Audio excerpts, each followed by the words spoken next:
नमस्कार दोस्तों, स्वागत है आपका किड्स कैम्प चैनल पर।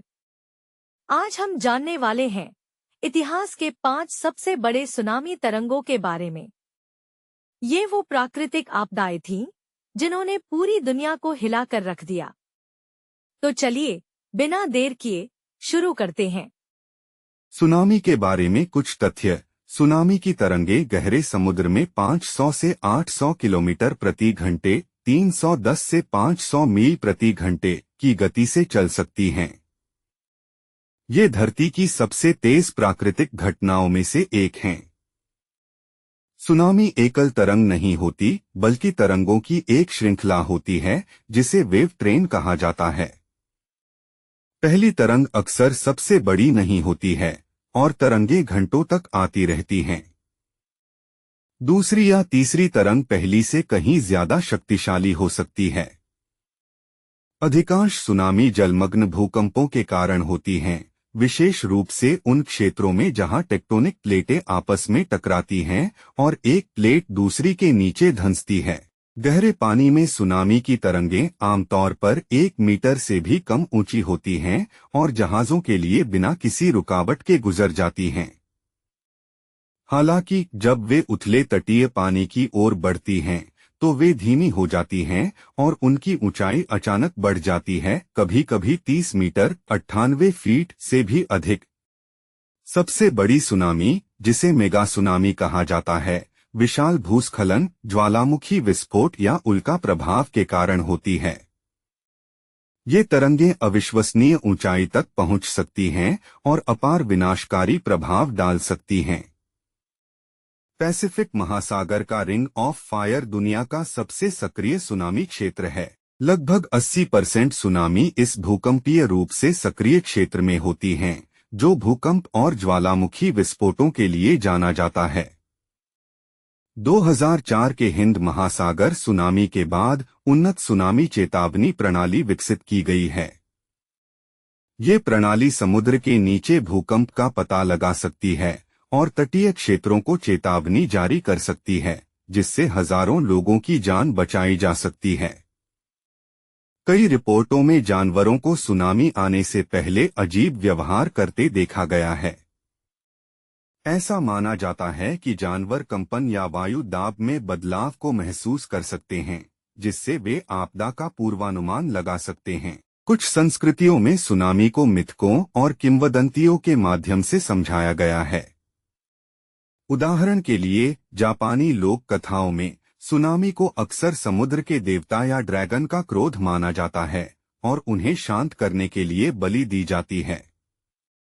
जीवन की हानि के अलावा सुनामी महत्वपूर्ण आर्थिक क्षति का कारण बन सकती है, पूरे समुदायों को मिटा सकती है, बुनियादी ढांचे को नष्ट कर सकती है और प्रभावित क्षेत्रों की अर्थव्यवस्था पर दीर्घकालिक प्रभाव डाल सकती है।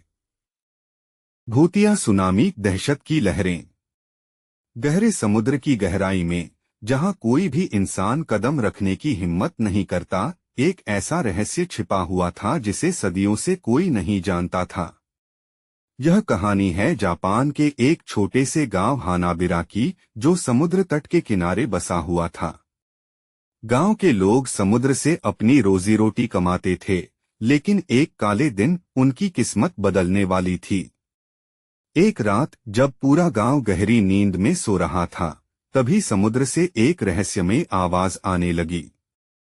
ऐसा लग रहा था जैसे समुद्र खुद इंसानों से बात कर रहा हो। आवाज बहुत ही भयानक थी, जैसे किसी ने अपनी आत्मा की चीखों को लहरों में मिला दिया हो। अचानक समुद्र की लहरें शांत हो गईं। लोग कुछ समझ पाते उससे पहले ही अचानक से समुद्र का पानी पीछे खींचने लगा। यह ऐसा था जैसे समुद्र कुछ बड़ा करने की तैयारी में था।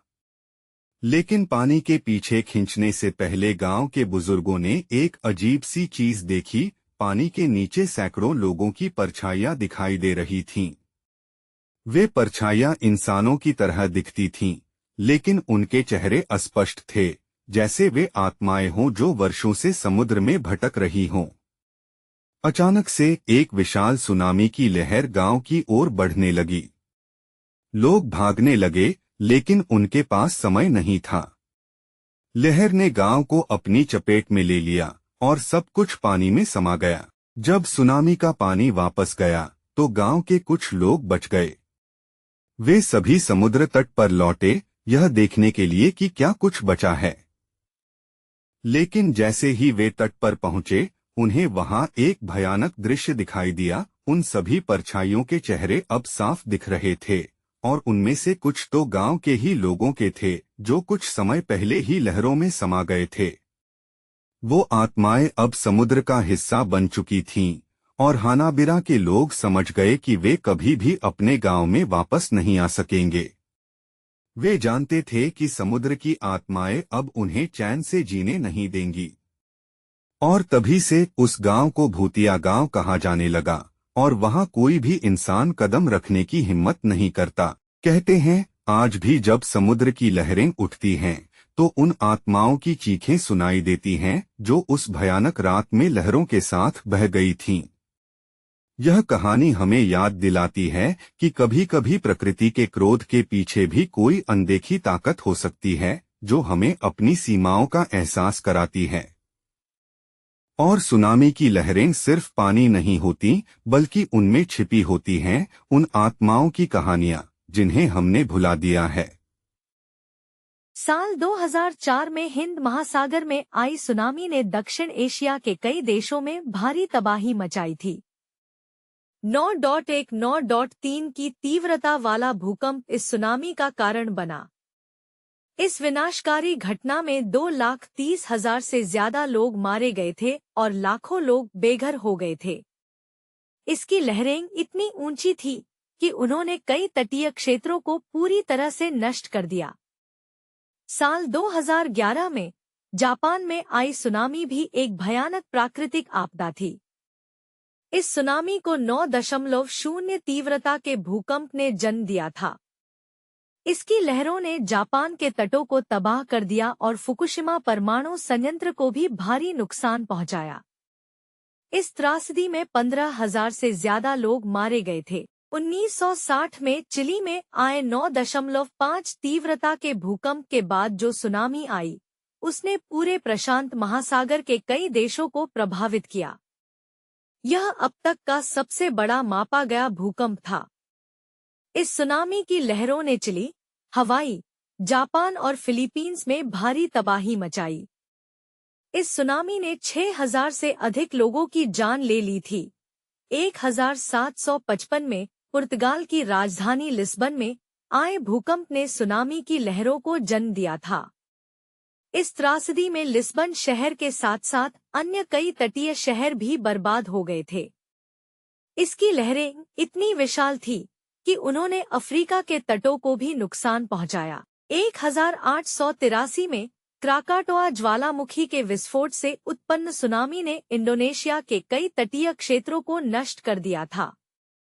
इस विस्फोट की शक्ति इतनी जबरदस्त थी कि सुनामी की लहरें 40 मीटर तक ऊंची थी।